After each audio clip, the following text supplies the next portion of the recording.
Hoje veremos o Teorema de Norton, que permite simplificar uma rede complexa, um circuito complexo, por um mais simples, formado por uma fonte de corrente em paralelo com a resistência, no nosso caso que estamos estudando aqui, circuitos em corrente contínua.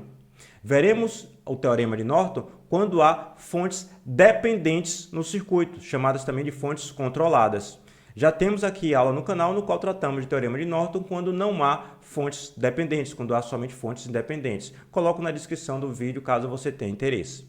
De qualquer forma, vamos focar agora no Teorema de Norton, que permite a gente fazer essa simplificação fantástica. No caso específico, com fontes dependentes, fontes controladas, que é o foco desse nosso curso de agora. Vamos para a aula então. Vamos começar a nossa aula contando com o suporte de duas ilustrações. Aqui eu tenho uma fronteira que indica um conjunto de elementos, ou que mostra um conjunto de elementos, ou que delimita um conjunto de elementos, fonte de tensão, resistência, fonte de corrente, fonte controlada de tensão ou de corrente, não importa que quantidade, não importa que topologias estejam ligadas, não importa o quão complexo seja esse circuito aqui delimitado por essa fronteira.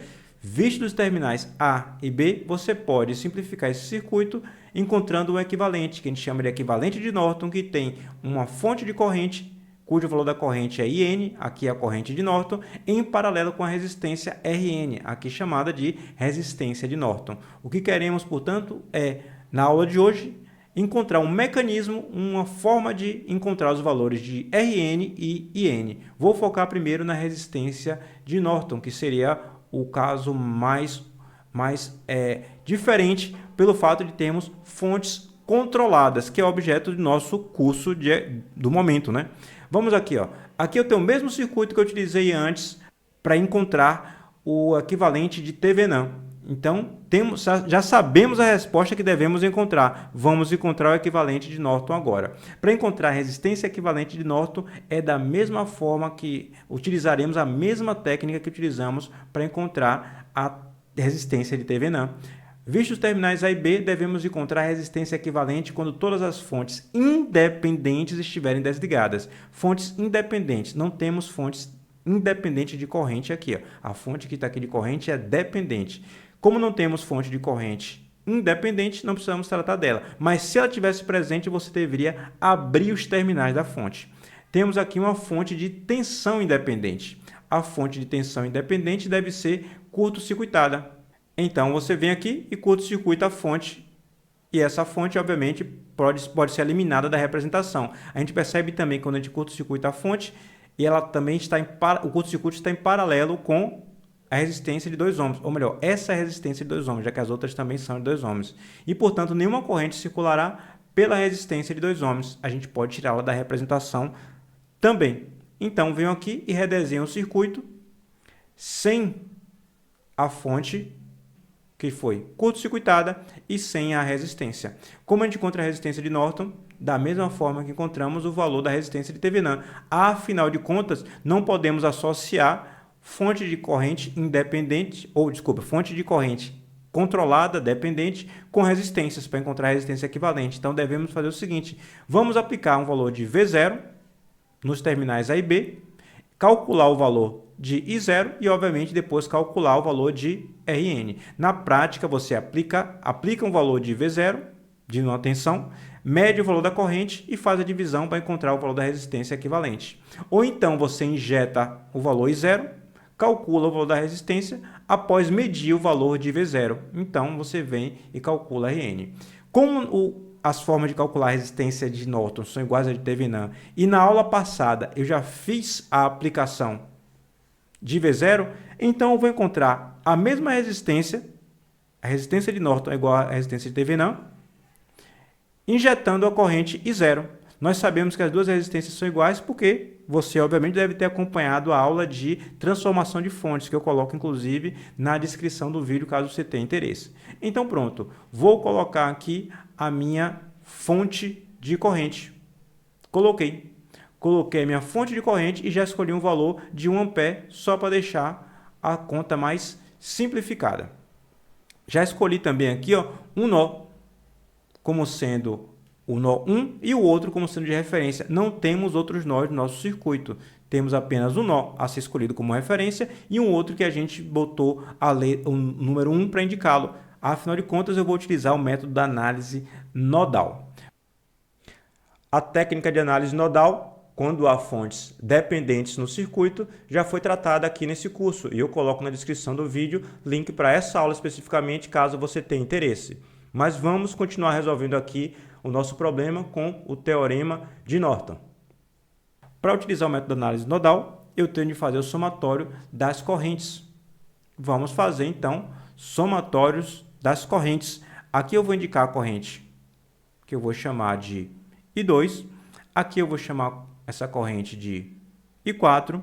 E aqui eu vou chamar essa corrente de I3. E, obviamente, essa aqui eu tenho de chamar de I1. I1, I2, I3 e I4. Da forma como indiquei, eu posso vir aqui, nó 1, e fazer o somatório das correntes que entram, I1 mais I4, é igual ao somatório das correntes que saem, I2 mais I3. Quem é I1 é 3x, 3ix. Quem é I4 é o próprio 1 ampere, mais 1. Quem é a corrente I2 é a tensão V1 sobre a resistência de 2 ohms. Eu tenho a tensão aqui, ó, desse nó 1 até o nó de referência. Isso aqui é o nó de referência, ó, é o mesmo nó. E uma resistência de 2 ohms. A tensão V1 está nesses terminais, então vai ser V1 sobre 2. Quem é I3 é V1 também sobre 2 ohms, mas 2 dessa outra resistência, mais V1 sobre 2. O que me complica aqui por enquanto é só esse x. Eu devo escrever sempre em função das correntes do circuito. A corrente, no caso, eu sei que Ix é igual a menos I2. I2 está vindo para cá e x está vindo para o outro lado. Então, vou escrever aqui, ó. Vamos ser pacientes e escrever Ix igual a menos I2 mais 1 é igual a V1 sobre 2 mais V1 sobre 2 vai dar igual a V1. E quanto vale menos? E aqui fica I2, né? Quanto vale I2? Já encontramos antes, vai ser V1 sobre a resistência de 2 ohms. Então, farei esse uso de novo aqui, ó. V1 sobre a resistência de 2 ohms mais 1 é igual a V1. Basta você fazer essa conta e você encontrará o valor de V1 igual a 0,4 volts. Ótimo! Já encontrei V1 e V1, nesse caso, é igual ao próprio V0 que eu estou atrás. Quem é V0? É a tensão nos terminais A e B. Isso aqui seria o I0, a corrente que eu injetei. A tensão nos terminais é exatamente o V0 e, nesse caso, o V0 é igual ao próprio V1. Posso, então, fazer a minha conta para encontrar a resistência de Norton. Rn vai ser igual a V0 sobre I0. V0, nesse caso, é igual ao próprio V1. Então, posso escrever 0,4 sobre 1. Resistência de Norton é igual a 0,4 ohm. Melhorar esse 0,4, a resposta final pelo menos merece uns símbolos bonitos, né? Ou menos feios possíveis. Óbvio que é igual à própria resistência de Thevenin que encontramos antes, utilizando a aplicação de uma tensão de 1 volt. Pronto. Sabemos que não erramos, ou pelo menos coincidir os valores.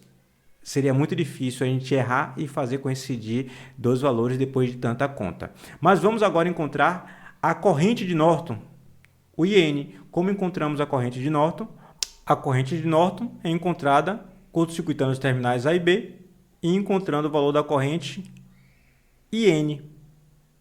Aqui eu tenho, portanto, a corrente que eu devo encontrar para compor o meu circuito equivalente de Norton. Joia, vou chamar esse nó aqui de nó 1. Só que se eu chamar esse nó de 1 e esse aqui sendo de referência, eu já tenho de cara V1 é igual a 100 volts. Então, não vai me ajudar muito fazer a análise nodal aqui. O que é que eu vou fazer? Eu vou aplicar a lei de Kirchhoff das correntes para o nó de referência. Lembrando uma coisa, viu? Essa resistência de 2 ohms, ela cai fora do nosso circuito, afinal de contas eu acabei de curto-circuitar os terminais dela. Ela não representa nada, a corrente dela aqui, ela não influencia em nada, melhor dizendo, a corrente dela vai ser igual a zero. Então eu faço o somatório das correntes desse nó. Aqui eu vou chamar de corrente I1, aqui eu vou chamar de corrente I2, e aqui, saindo, eu vou chamar de corrente I3. Joia! Então, eu vou fazer o seguinte, lei de Kirchhoff das correntes, I1, aqui, é I1, mais I2, aqui, também entrando, indiquei entrando, é igual a I3, que eu indiquei saindo, é igual a I3. Quanto vale I1? Vale 3x. Quanto vale I2, que é essa corrente aqui? Vale V1 sobre essa resistência de 2 ohms. V1 sobre a resistência de 2 ohms, afinal de contas aqui é o nó de referência. Então I2 vale V1 sobre 2 ohms. Quanto vale 3? É o próprio IN que a gente está atrás. Quanto vale IX? É o próprio I2. Então vai ser 3 vezes I2 mais V1 sobre 2, que é igual a IN. Quanto vale I2? Acabamos de encontrar. É V1 sobre 2 ohms. Então fica 3 vezes V1 sobre 2 mais V1 sobre 2, de novo. Aqui, ó, V1 sobre 2 de novo, que é igual a IN. Ficou fácil. 3 sobre 2 é 1,5, mais meio, e N é igual a 2V1. Então, posso escrever aqui, ó, vou escrever aqui do lado para dar destaque, e N é igual a 2V1. E V1 a gente encontrou logo de cara na análise nodal. Então, IN é igual a 200 amperes. Vou usar um vermelho aqui para dar destaque. Toda vez que a gente encontra uma resposta, a gente tem que deixar bem claro que a gente entendeu. V1 aqui, ó, foi posto aqui dentro, que vale 200 amperes. Beleza, então já tem o meu circuito equivalente. Esse circuito aqui, original sem o curto-circuito e com a resistência de 2 ohms, visto os terminais A e B, pode ser simplificado, portanto, por um outro, cuja corrente de Norton vale 200 amperes e a resistência de Norton vale 0,4 ohm. Se você lembrar, ou se você tiver visto a aula lá de Teorema de Thevenin, viu que para o mesmo circuito a gente encontrou o seguinte equivalente. A gente encontrou aqui, ó, 80 de tensão de Thevenin, V de Thevenin, e 0,4 ohm para a resistência de Thevenin, visto os terminais A e B. Se você fizer a transformação de fonte, você deve lembrar que V de Thevenin é igual a I de Norton, olha só, vezes a resistência de Thevenin de Norton, porque elas são iguais. R de Thevenin é igual a R de Norton, como a gente encontrou certinho, 0,4 para cada um. Enquanto aqui, ó, V de Thevenin é 80, I de Norton é igual a 200 vezes 0,4. Se você multiplicar 200 vezes 0,4, vai encontrar que 80 é igual a 80, o que prova que acertamos os dois problemas. Se você chegou até o final dessa aula, é porque você achou instrutiva. E se você achou instrutiva, seria muito conveniente, para mim especificamente, que tive o trabalho de fazer essa aula e compartilhar com você, que você desse um like mostrando ao YouTube que você gostou dessa aula e que, portanto, talvez seja interesse que ele a disponibilize, ele ofereça para outra pessoa. De qualquer forma, aguardo você nas próximas aulas do nosso canal e lembre-se de ir na playlist, identificar se lá há algum outro curso, alguma outra aula de seu interesse. Já temos conteúdos mais avançados do que esse conteúdo de circuitos elétricos de agora. Talvez lá você encontre algo de seu interesse também. Até breve!